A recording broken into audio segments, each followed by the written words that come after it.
Bonne Nuit à toi. That's Merry Christmas, everybody, in Jèrri, which is Jersey's national language, also known as Jersey Norman. So, for the past half year, I've been studying my postgraduate studies in history at the University of Oxford. And obviously, being the University of Oxford, it's been very hectic and very busy, and I am absolutely shattered. But what's a better way to relax for the Christmas holidays than to come home and spend my time with my family and drink lots of lovely cider? So in this video, what I'm going to be doing is I'm going to be reviewing ciders that are made in Jersey or the Channel Islands. Now, Jersey has a long-standing tradition of cider making. And this goes back many centuries. So before Jersey was cultivating what its most well-known agricultural produce is, which is Jersey milk made from Jersey cows and the Jersey rolled potato. Before then, Jersey's agriculture was less cultivated in fields and more in orchards, which grew mainly fruits, so pears and, most importantly, apples. And from that, Jersey developed a very strong tradition of cider making. In fact, Jersey cider was so well known and so renowned around the world that cider makers from Normandy in the mainland of France actually used to come over to Jersey and study how we made our cider because it was that good. However, through the development of other type of cash crops in Jersey, as I mentioned, the Jersey rolled potato, and during the 20th century also tomatoes as well, orchards declined as agricultural fields that grew these cash crops became more dominant. And also with the influx of English immigrants into Jersey, our local Norman culture, which was a lot more preferred their cider waned in favour of beer that came with the new anglicised culture that came into the island mainly around the 20th century. However, during the 20th century, cider still remained very prominent in traditional Jersey Norman culture.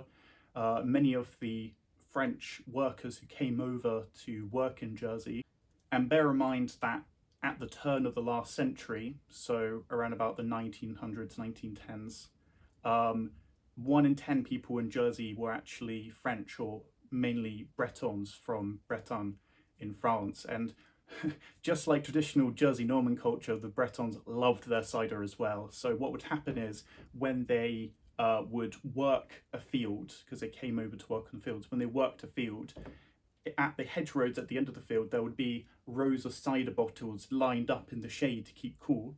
So what the Bretons would do is as they would harvest a field, as they would work down the field, once they get to the end, once they've done their day's work, there would be all these cider bottles waiting for them in the shade, and they would have a nice cool bottle of cider.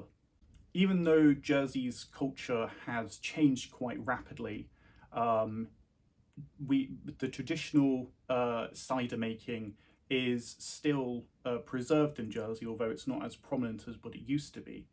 In fact, back in the 1980s, there was a massive storm that swept through Jersey and destroyed a lot of our traditional orchards that were left that was producing cider apples. And because of that, it really raised an awareness about how much Jersey needs to work to preserve this part of our culture.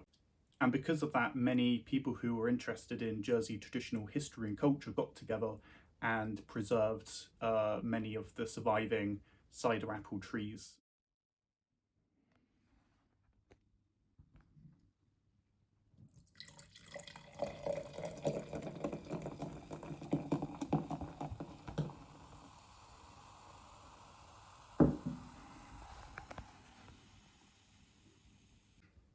So the first cider we'll be looking at is the Jersey Branquage cider. Okay, so this is probably the most common type of Jersey cider you're going to find in Jersey shops. And what it means, and it's 100% local apples made locally in Jersey, etc., So what is Branquage cider? Well, I don't know why I just put it back down again. It's a 6%.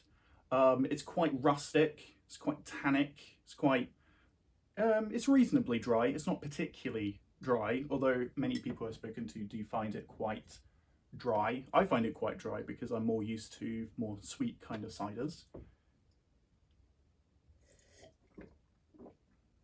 Yeah, I'm serving these kind of at room temperature. It is Christmas time. I have had them in the garage, so they're a little bit cold.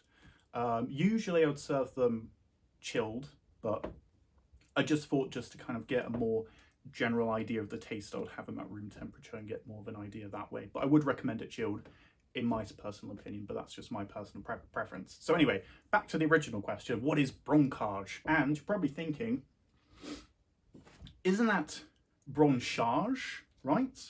Well, this is the interesting thing. So what Branquage is a tradition, although it's more of a legal requirement, that every 2 years, basically, people need to trim their hedges in Jersey.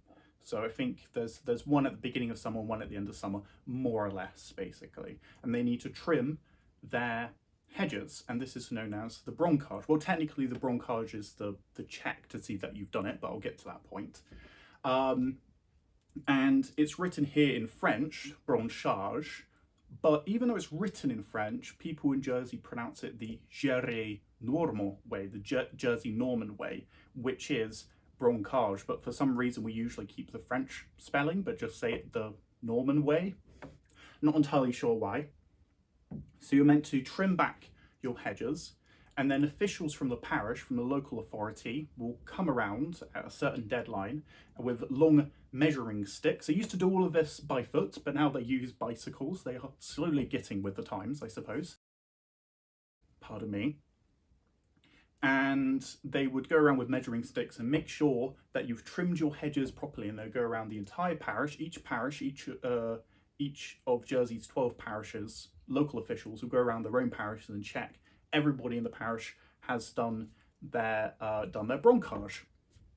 And if you don't do your Branquage properly, you get fined, and the government is also liable. So if the local parish authorities find that the government haven't trimmed their hedges, they also get a fine. So going back to the cider, which is named after this tradition, although as I said, it's more of a legal requirement than a tradition, names it the Jersey Branquage cider. Enough of me talking about history, I'm actually going to talk a bit more about the cider.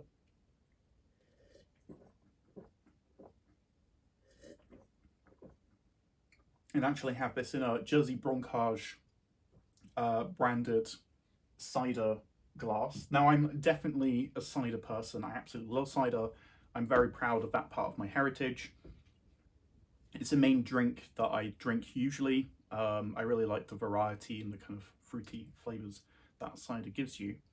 As I said, a lot of people I know find this too dry for their tastes. It's nothing special, I should say that much. As I said, it's dry for a 6%, I should say that much. And as I said, it does have a nice tannic flavour that does. It's not a spectacular depth of flavour, I should say that much. But it is quite pleasant. Although I should say, if you are having Branquage cider, don't expect to be absolutely blown away, basically.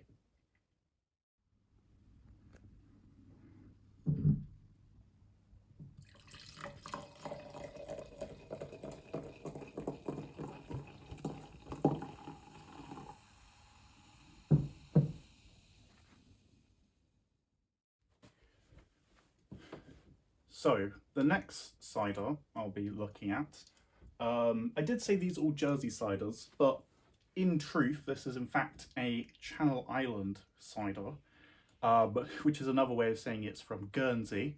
I should apologise because my grandfather is probably spinning around at the speed of light in his grave right now that I am drinking a Guernsey cider, God forbid. So this one is the Rocquette. It's the traditional variety, and I will be drinking the ordinary variety. The original Rocquette is a 4.5%, but I'll be drinking the 6% first. It is all local to the Channel Islands, mainly to Guernsey. It is a dry, and from what I remember, it is quite similar to the Branquage cider, but I haven't actually drank them side by side. I either drink one or the other.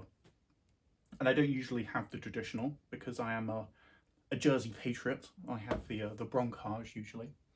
But I'll just see how different or how similar they are, because as I said, I remember them being quite similar. They're both 6%, the traditional Rocquette and the Branquage cider, and they're both dries at 6%. But I'll just see. I'll just see. Okay.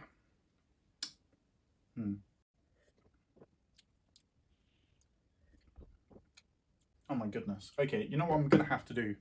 I'm gonna have to get both of the glasses and drink them side by side. Goodness me, I don't know how I'm gonna be after this video, but I guess you guys will find out. Hang on. Okay, so this is my Branquage. Let's see.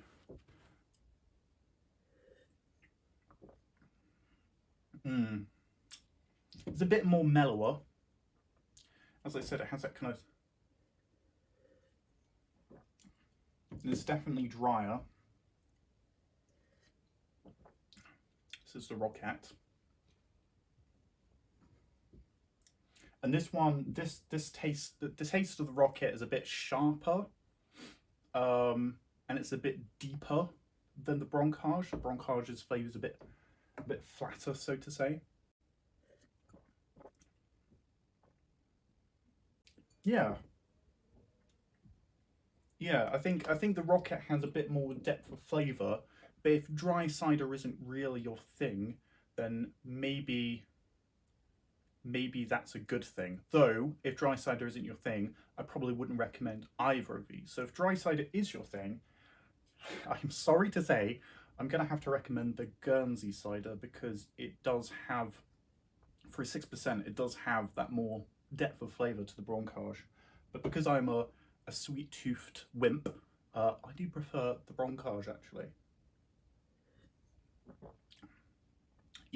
Yeah, definitely. Okay, well, those are those two compared. And as I mentioned, the Rocquette Original, it's a 4.5%. And I'll just go and get that and review that one as well.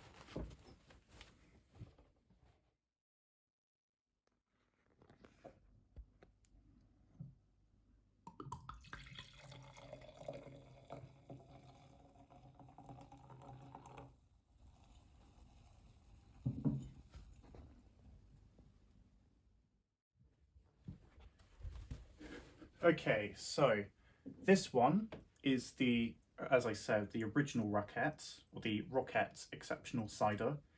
This one, as I said, is a 4.5.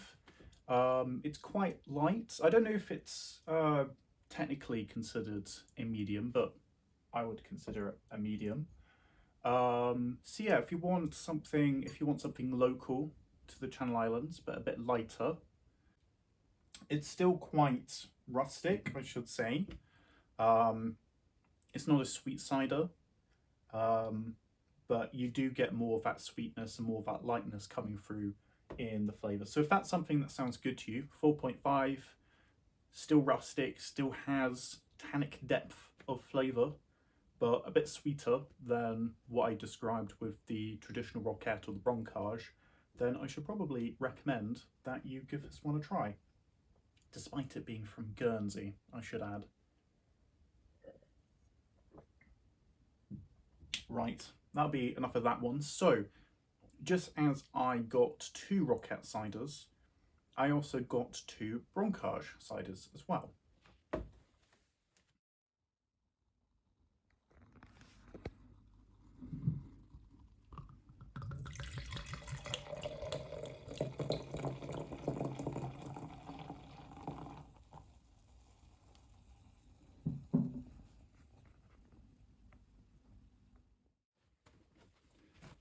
So, with this Branquage cider, it is the premium sparkling raspberry fruit. So this one is a rosé coloured raspberry fruit cider. Has a very distinctive smell. So if aromatic ciders, or aromatic drinks are a thing, it does smell quite distinctive. One thing that I should say about the Branquage ciders is that the apples that they tend to use is Browns, Yarlington Mill, Dimonets, Michelin. Those, I think, if I remember all of them, I think those are the main apples that they use for the Branquage cider. This raspberry one, oh, that's interesting. Okay, this one's a 4.5. I thought it was a 6%, but it is a 4.5. So this one is a bit lighter. So yeah, this premium sparkling raspberry one, I don't think it's a limited edition. It's definitely new, I know that much. But this one, because it's premium, has been aged by 12 months. And yeah, has the added raspberry. The raspberry flavour is quite strong, to be honest, which kind of makes it a bit more difficult for me to to rate it as a cider.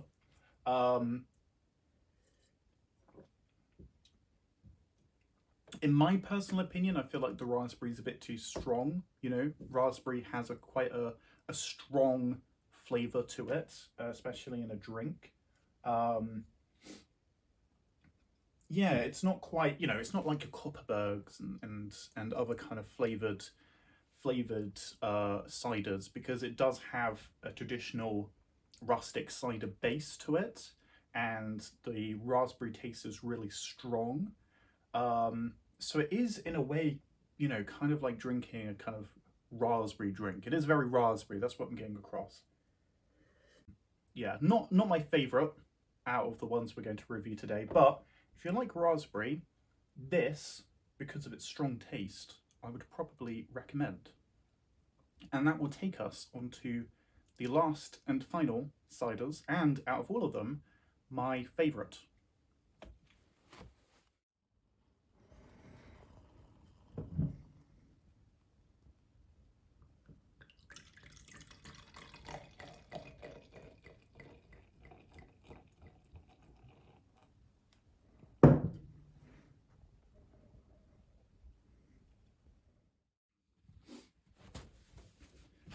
Okay, and this is my favourite Jersey cider, which is Cidre de Jèrri. And its name is, in fact, in the Jersey language, in Jèrri. This is made by the company Robeline, and Robeline is a fantastic cider distilling and also spirit distilling catering company. They turn up to, you can hire them to go to events where they give out cider and sausage rolls and that kind of thing. They're at the Christmas market, actually, which is where I bought this this bottle of cider from. And they're at the Samaray Manor Country Fair and all sorts of places where you can get this lovely cider. One thing I should say before I forget, this bottle of cider was incredibly cheap. I can't remember how much it was, but it was definitely at or slightly above £4, I remember, which is just fantastic, especially with the rate of inflation these days. It's so amazingly cheap. As I said, the people at Robeline are absolutely fantastic. If you go on their website, there's parts that are in Jèrri normal. As I said, the cider bottle itself is also in Jèrri, which reflects its very Jersey local character. And actually, at the bottle of at the bottom of the bottle, sorry, had a bit to drink, as you know, it does say in Jèrri, toute la goutte re da joute, and that means all of the flavour, no additives. And I absolutely love this label. It's got a fantastic font. It's got an amazing old-fashioned steam powered tractor. It's in Jèrri. Did I mention the font? It's fantastic. It's absolutely fantastic. Another thing I should also say is that this is a 4.5%. It is a medium. They do have a dry variety. Yeah, actually, I'll quickly show the font a bit closer up. So there you have it. Cidre de Jèrri. And that lovely, lovely illustration. And down there, oh, just look at that font in Jèrri. Toute la gouaute Branquage. So, without further ado, I'm going to have some Cidre de Jèrri. As we say, Cider, which is the Jèrri version of Santé.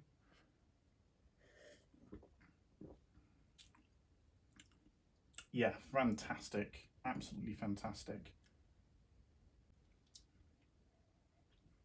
It's got a particular smell to it as well, which I can't put my finger on.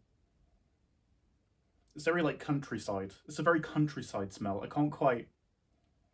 It just smells of the countryside. Yeah, wow. Really, really, really flavourful. If you want a cider that tastes of something. And another thing I should say, the Robeline cider is the cider that I've drank that is actually closest to apple juice. Like the sweetness and the flavour, like it tastes appley. It's fantastic. I really can't. I wish I could just like explain exactly what it is. I'm not a cider connoisseur.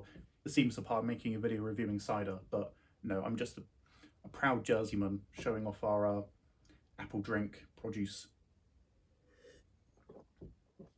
So yeah, if you want to pick this up, as I said, they do have their stalls at certain cultural events in Jersey. Their actual shop though is up in the parish of St. One. So as I mentioned at the start of this video, with the culture and history of cider and cider making in Jersey, Jersey also has its own cider festival that happens in late summer, early autumn, known as Cidre, or the cider festival in Jèrri. And there cider is pressed and produced in the traditional Jersey way. So there's a ring of stone that apples are thrown into, and I'll just show a video because I'm not very good at explaining this.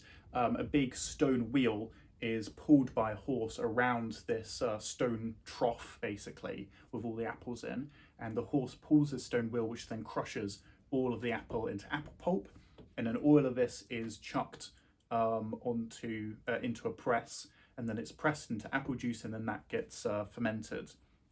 And this is all done in a traditional Jersey farmhouse, and from that, as I said, they ferment the apple juice into cider, and the local community come together. It's a way of celebrating Jersey's traditional culture and traditional heritage.